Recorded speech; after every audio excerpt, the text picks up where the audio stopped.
ಎಲ್ಲರಿಗೂ ನಮಸ್ತೆ. ನಾನಿವತ್ತು ನಮ್ಮ ಮನೇಲಿ ಒಂದು ಒಣಕಟ್ಟಿ ಮೀನು ಸಾರು ಅಂತ ಹೇಳುತ್ತೆ ನಾವು ಕುಂದಾಪುರ ಭಾಷೆಗೆ. ಒಣಕಟ್ಟಿ ಮೀನು ಸಾರು ಮಾಡೋದು ಹೆಂಗೆ ಅಂತೇಳಿ ಹೇಳಿ ಅಮ್ಮ, ನಾನಿವತ್ತು ಒಣಕಟ್ಟಿ ಮೀನು ಸಾರು ಮಾಡ್ತಾಯಿದ್ದೆ. ಅದಕ್ಕಾಗಿ ಒಂದು 7-8 ಬ್ಯಾಡಗಿ ಮೆಣಸನ್ನು ಹುರಿದಿಟ್ಕೊಳ್ತಾ ಇದ್ದೇನೆ ನೋಡಿ. ನಂತರ ಒಂದು 2 ಚಮಚ ಆಗುವಷ್ಟು ಕಾಳು ಮೆಣಸನ್ನು ಹುರಿದು ಬದಿಗಿಟ್ಕೊಳ್ಬೇಕು. ಇದಕ್ಕೆ ಮುಖ್ಯವಾಗಿ ಕಾಳು ಮೆಣಸು ಬೇಕು, ಒಣಗಿದ ಮೀನು ಸಾರಿಗೆ. ಇವೆಲ್ಲವನ್ನು ಸೇರಿ ಗ್ರೈಂಡರಲ್ಲಿ ಹಾಕಿ ನೈಸಾಗಿ ರುಬ್ಬಿ ಸಾರು ಮಾಡಿದರೆ ಚೆನ್ನಾಗಿರ್ತದೆ. ಇದು ಎಲ್ಲ ನಮ್ಮ ಮಕ್ಕಳಾಟಿಕೆಯಲ್ಲಿ ಹೆಚ್ಚಾಗಿ ಮಾಡುವಂಥ ಸಾರುಗಳು. ಇವಾಗ ಭಾರಿ ಕಮ್ಮಿ ಆಗಿವೆ. ಮಳೆಗಾಲದಲ್ಲೆಲ್ಲ ಇಲ್ಲೊಮ್ಮೆ ನಾವು ಮಾಡ್ಕೊಳ್ತೇವೆ ನೋಡಿ. ಒಂದು 1/4 ಚಮಚ ಆಗುವಷ್ಟು ಮೆಂತ್ಯ ಕಾಳನ್ನ ಹುರ್ಕೊಳ್ಬೇಕು. ಇದು ಹಸಿಯಾಗಿರಬಾರ್ದು, ಚಟ್ಪಟ ಅಂತ ಸಿಡಿಬೇಕು ಮೆಂತ್ಯಕಾಳು. ನಂತರ ಒಂದು 1.5 ಚಮಚ ಆಗುವಷ್ಟು ಕೊತ್ತಂಬರಿ ಬೀಜವನ್ನು ಹಾಕಿ ಹುರಿಬೇಕು. ಎಲ್ಲ ಸಾಮಾನುಗಳು ಚೆನ್ನಾಗಿ ಹುರಿಬೇಕು, ಯಾವುದು ಹಸಿ ಇರಬಾರ್ದು. ಹಸಿ ಇದ್ದರೆ ಚೆನ್ನಾಗಿರೋದಿಲ್ಲ, ಹಸಿ ವಾಸನೆ ಬರ್ತದೆ ಸಾರುಗಳು. ಇದೊಂಥರ ಬಾಣಂತಿ ಸಾರು ಆಗ್ತದಲ್ಲ, ಅದೇ ಥರ ಆಗ್ತದೆ, ಖಡಕ್ ಆಗ್ತದೆ. ಜೋರಾಗಿ ಮಳೆ ಬರುವಾಗ ಊಟ ಮಾಡಲಿಕ್ಕೆ ಚೆನ್ನಾಗಿರ್ತದೆ. ಯಾವಾಗಲೂ ಮೀನು ತರಕಾರಿಗಳನ್ನು ತರಲಿಕ್ಕೆ ಆಗದೇ ಇರುವಾಗ ನಾವು ಇಂಥವುಗಳನ್ನು ಉಪಯೋಗಿಸ್ಕೊಳ್ತೇವೆ. ಅದಕ್ಕಾಗಿ ನಾನು ಇದನ್ನು ಮಾಡ್ತಾಯಿದ್ದೀನಿ. ಒಂದು 1/4 ಚಮಚ ಜೀರಿಗೆಯನ್ನು ಕೂಡ ಸ್ವಲ್ಪ ಫ್ರೈ ಮಾಡ್ಕೊಳ್ಳುವ. ಇದೇನು ಜಾಸ್ತಿ ಹುರಿಬೇಕಂತೇನಿಲ್ಲ, ಸ್ವಲ್ಪ ಫ್ರೈ ಮಾಡಿಕೊಂಡು ನಾವು ಬದಿಗಿಟ್ಕೊಳ್ಳುವ.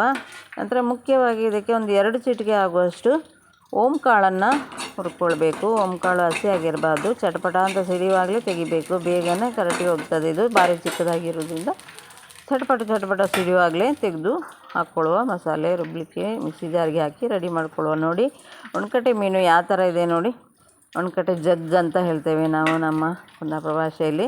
ಇದನ್ನೆಲ್ಲವನ್ನು ತೆಗೆದು ತಲೆಯೆಲ್ಲ ತೆಗೆದು ಕ್ಲೀನ್ ಮಾಡಿಬಿಟ್ಟು ಒಂದು 10 ನಿಮಿಷ ನೀರಲ್ಲಿ ನೆನೆಸಿ ಇಟ್ಕೊಳ್ಳುವ. ಇಲ್ಲಾಂದರೆ ಜಾಸ್ತಿ ಒಣದಿರುತ್ತಲ್ಲ, ಅದು ಸಾರು ಕುದಿಸುವಾಗ ಅಷ್ಟೊಂದು ಬೇಯೋದಿಲ್ಲ. ಹಾಗಾಗಿ ಒಂದು 10 ನಿಮಿಷ ನೀರಲ್ಲಿ ನೆನೆಸಿ ಇಟ್ಕೊಂಡು ನಾವು ಸಾರಿಗೆ ರೆಡಿ ಮಾಡಿಕೊಳ್ಳುವ. ಮಸಾಲೆ ಎಲ್ಲವನ್ನು ರೆಡಿ ಮಾಡಿಕೊಂಡಂಥ ಮಸಾಲೆಗಳನ್ನು ನೈಸಾಗಿ ನಾನು ಮಿಕ್ಸಿಯಲ್ಲೇ ಹಾಕ್ತಾ ಇದ್ದೇನೆ, ಸ್ವಲ್ಪ ಆಗಿರೋದ್ರಿಂದ ನೋಡಿ. ಎಲ್ಲ ಮಿಕ್ಸಿ ಜಾರಲ್ಲಿ ಹಾಕ್ಕೊಂಡು ಅದಕ್ಕೊಂದು 4 ಎಸಳು ಬೆಳ್ಳುಳ್ಳಿಯನ್ನು ಹಾಕ್ಕೊಳ್ಳುವ. ಒಂದು ಕಾಯಲ್ಲಿ ಅರ್ಧ ಗಡಿ ಕಾಯನ್ನು ತುರಿದು ಬದಿಗಿಟ್ಕೊಂಡಿದ್ದೇನೆ. ಹಸಿ ಕಾಯಿ ಆಗಬೇಕು, ಚೆನ್ನಾಗಿರ್ತದೆ. ಒಣಗಿದ ಹಸಿ ಕಾಯಿ ಅರ್ಧ ಗಡಿ ಕಾಯನ್ನು ಹಾಕಿಬಿಟ್ಟು ಮಿಕ್ಸಿಯಲ್ಲಿ ನೈಸಾಗಿ ರುಬ್ತೇನೆ. ಒಂದು 2 ಚಮಚ ಆಗುವಷ್ಟು ಹುಣಸೆ ರಸ, ಒಂದು ಅರ್ಧ ಚಮಚ ಅರಿಶಿಣ ಪುಡಿಯನ್ನು ಹಾಕ್ಕೊಳ್ಳುವ. ನೈಸಾಗಿ ರುಬ್ಬಿಟ್ಟು ಬದಿಗಿಟ್ಕೊಳ್ಳುವ. ಇಲ್ಲಿ ನಾನು ಯಾವುದೇ ಎಣ್ಣೆಯನ್ನು ಉಪಯೋಗಿಸೋದಿಲ್ಲ, ಒಗ್ಗರಣೆ ಹಾಕೋದಿಲ್ಲ. ಒಂದು ಈರುಳ್ಳಿ, ಒಂದು ಟೊಮೆಟೊವನ್ನು ಸಣ್ಣದಾಗಿ ಹಚ್ಚಿಬಿಟ್ಟು ಒಂದು 2 ಲೋಟ ನೀರು ಹಾಕಿಬಿಟ್ಟು ಗ್ಯಾಸ್ ಹಚ್ಚಿ ಒಲೆ ಮೇಲೆ ಇಟ್ಟು ಸ್ವಲ್ಪ ಒಂದು 10 ನಿಮಿಷ ಬೇಯಿಸ್ಕೊಳ್ತೇನೆ.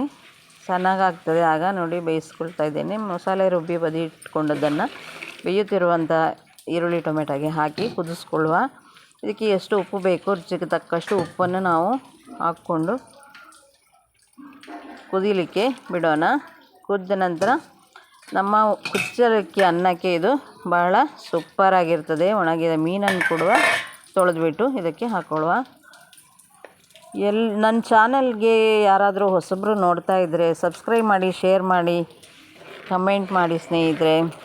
ನಾವು ಮುಂದೋಗಲಿಕ್ಕೆ ಸಪೋರ್ಟ್ ಆಗ್ತದೆ ನೋಡಿ. ಸಾರು ಕುದಿಲಿಕ್ಕೆ ಇಡ್ತಾ ಇದ್ದೇನೆ. ಸಾರು ಕುದ್ದ ನಂತರ ಕುಚ್ಚಲಕ್ಕಿ ಅನ್ನದ ಜೊತೆಯಲ್ಲಿ ಊಟ ಮಾಡುವ. ನೀವು ಎಲ್ಲಾದರೂ ಸಿಕ್ಕಿದರೆ ಒಮ್ಮೆ ಮಾಡ್ಕೊಂಡು ನೋಡಿ, ಮಾರ್ಕೆಟ್ಗಳಲ್ಲಿ ಸಿಗ್ತದೆ. ಮಾಡಿಕೊಂಡು ನೋಡ್ಕೊಳ್ಳಿ.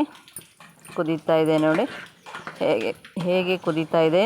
ಇದು ಗ್ರೈಂಡರಲ್ಲಿ ನುಬ್ಬಿದರೆ ಚೆನ್ನಾಗಿ ನೈಸಾಗಿ ರುಬ್ಬಿದರೆ ಭಾರಿ ಚೆನ್ನಾಗಾಗ್ತದೆ ಸಾರು. ಊಟ ರೆಡಿಯಾಗಿದೆ, ಬನ್ನಿ ಎಲ್ಲರೂ ಊಟ ಮಾಡುವ. ಎಲ್ಲರಿಗೂ ನಮಸ್ತೆ ಸ್ನೇಹಿತರೆ.